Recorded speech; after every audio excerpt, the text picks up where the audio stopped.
হাতে দাও একটু কাছে এসো তো।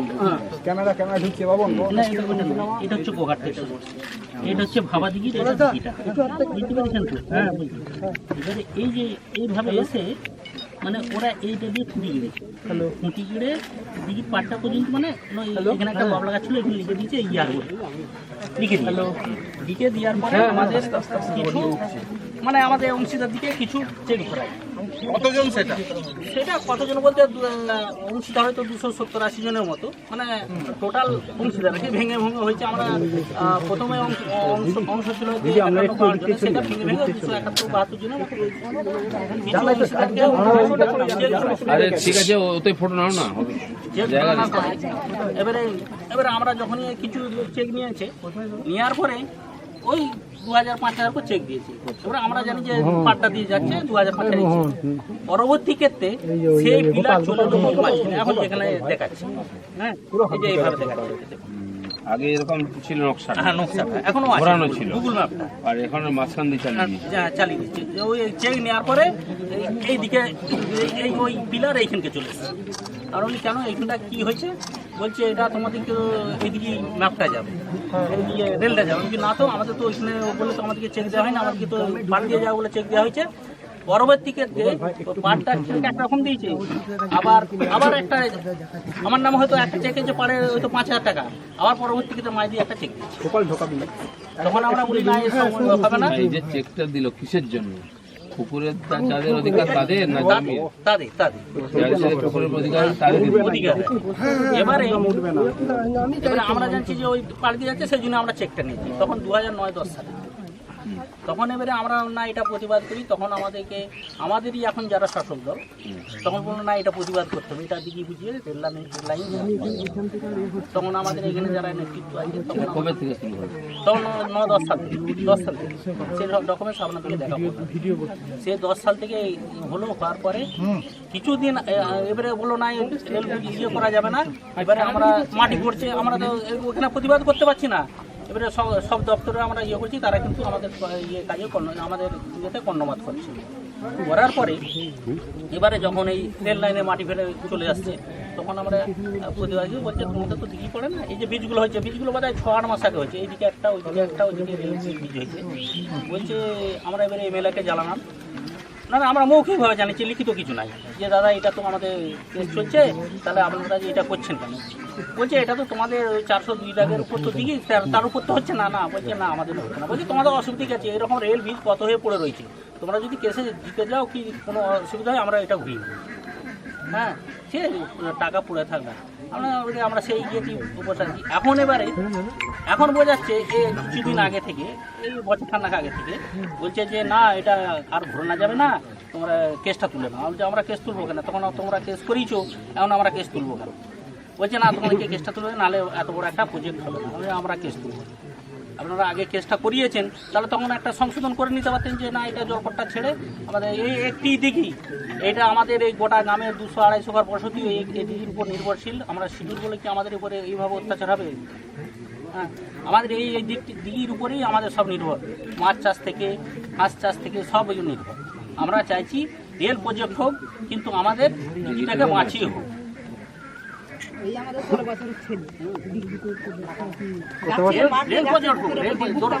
হ্যাঁ, দরকার হলে আমরা বহুবার যে সামনে বলেছি, সবাইকে বলেছি, মিডিয়ার সামনে বলেছি, দরকার হলে ওনারা যে প্রতিশ্রুতি দিচ্ছেন পুকুর কাটি আমাদের পুকুরের দরকার না, আমরা পুকুর কাটি আমাদের এখানে ঘাটসর বাই গাড়ি দেবেন 10 কিলোমিটার না। ছেলে এসে আমাকে ধরে মেরে দিয়েছে, লাঠি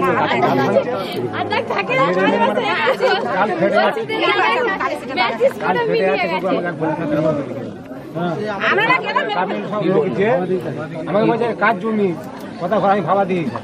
হ্যাঁ, এখানে ভাবা দিয়ে লোকের কাজ মাটি ফেলতে দেওয়া হয়নি বলে ভাবা দিল মার আমি কাজ করে দেখে বাড়ি চলে যাবো। আমাকে ধরে নিচে মাত্র নিকালা করছি।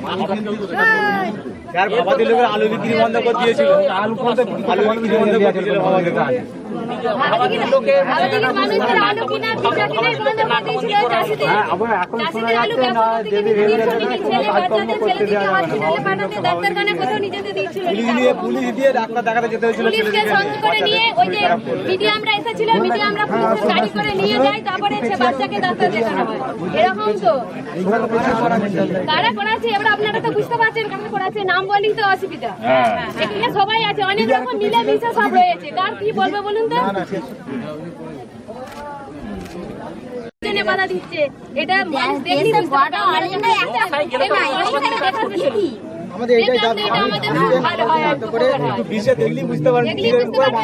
কিভাবে কেন ভাবাদিকে মানুষ এটা বাধা দিচ্ছে।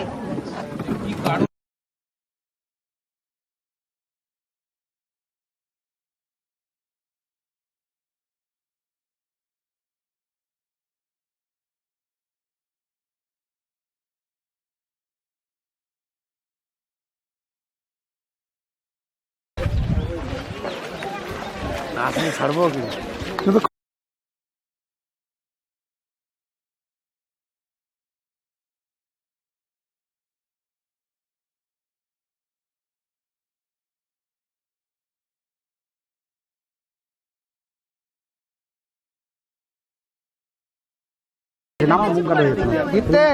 এই পুরো লাইনটা দেখে মনে হচ্ছে যে ইচ্ছাকৃতভাবে পুকুরের উপর দিয়ে লাইনটাকে নিয়ে যাওয়া হচ্ছে। কোনো দরকারই ছিল না, পাশে এত জমি পড়ে আছে, এই যেখানে দাঁড়িয়ে আছে আমরা বিরাট চওড়া রাস্তা আছে, এতে মাটিও কম লাগতো আর সোজাসুজি রাস্তাটা শর্টও হতো। কিন্তু কারো বিশেষ স্বার্থকে রক্ষা করার জন্য, কারো জমিকে রক্ষা করার জন্য পুকুরের দিঘির উপর দিয়ে রেল লাইনকে ঢুকিয়ে দেওয়া হচ্ছে, যে দিঘির উপরে প্রায় 250 পরিবার এই ভাবাদিঘি গ্রামের তাদের জীবন জীবিকা নির্ভর করে। তো সেই জন্য এটা একটা বিশেষ উদ্দেশ্য নিয়ে করা হয়েছে। আর যারা এতে বাধা দিচ্ছে তাদেরকে ভয় দেখানো হচ্ছে, জোর করে করার চেষ্টা চলছে। এটা খুবই অন্যায় এবং আমার মনে হয় এটা ঠিক হয়নি। সেই জন্য এটা নিয়ে আমি নিজের রেলমন্ত্রীর সঙ্গে কথা বলব। আপনারা কি চাইছেন দিঘি না বুঝিয়ে? আমরা চাইছি দিঘিও বাঁচুক, রেল লাইনও হোক, কারণ দুটোরই প্রয়োজন আছে। গ্রামবাসীদের দাবি যে দিঘি না বুঝিয়ে পার দিয়ে রেল যাক, তাদের দাবিটা একদম ঠিক আছে, তাদের অধিকার আছে। এত বছর ধরে এই গ্রাম এখানে দিঘির উপরে বেঁচে আছে, জীবন জীবিকা নির্ভর করছে। সেজন্য দিঘিকে ডিস্টার্ব না করে বরঞ্চ দিঘিটাকে খুঁড়ে আরও ভালো করা উচিত এবং রেল লাইন যাওয়ার জন্য পাশে যথেষ্ট জমি আছে, সেই জমির উপর দিয়ে বা এই রাস্তার উপর দিয়ে রেল লাইন যাক, তাহলে কারো কোনো অসুবিধা হবে না। মানুষের আর পেট মেরে জোর করে রাস্তা করার দরকার নেই। ডেভেলপমেন্ট এই নয় যে লোকের জীবিকা নষ্ট করে দেওয়া। মানুষ রেল লাইনও চান, কিন্তু এই গ্রামের যে মানুষ তাদের জীবিকার জন্য দিঘির প্রয়োজন আছে। চিফ মিনিস্টার 5 বিঘা বিকল্প জলাশয়ের কথা বলেছেন, 5 বিঘা বলেছেন, আরো বাড়িয়ে দেবে, মানে যত বিঘা জমি লাগছে তার ডবল করে দেবে। না, দিঘিটা তো তুলে নিয়ে যাওয়া যাবে না, মাটি কাটিয়ে যেখানে আছে সেখানেই থাকবে, সেটাকে উন্নত করুন। তার উপর দিয়ে রেল লাইন নিয়ে যাওয়ার জন্য এই যে চক্রান্ত চলছে, এটাই চিন্তার বিষয়। গ্রামের লোকের বক্তব্য যে আগের যে ম্যাপ ছিল সেটা দিঘিকে বাঁচিয়ে ঘুরিয়ে নিয়ে যাওয়া হয়েছিল, পরে সোজা করে দেওয়া হয়। কারণ কি পাশে যাদের জমি আছে তাদের জমি বাঁচাবার জন্য এটা করানো হয়েছে। কয়েকটি লোকের সুবিধার জন্য এতগুলো মানুষকে অসুবিধায় ফেলাটা মোটেই বুদ্ধিমানের কাজ নয়। তৃণমূল অভিযোগ করছে যে বিজেপি কংগ্রেস তৃণমূল কংগ্রেস একজোট বেঁধেছে এই দিঘিকে ঘিরে। টিএমসি সব জায়গায় জনবিরোধী কাজ করছে, তাদের নিজস্ব কিছু পেটুয়া লোকের স্বার্থ রক্ষা করার জন্য এতগুলো গরিব শিডিউল কাস্ট মানুষের আর জীবিকাকে প্রশ্নচিহ্নের মধ্যে ফেলে দিয়েছে।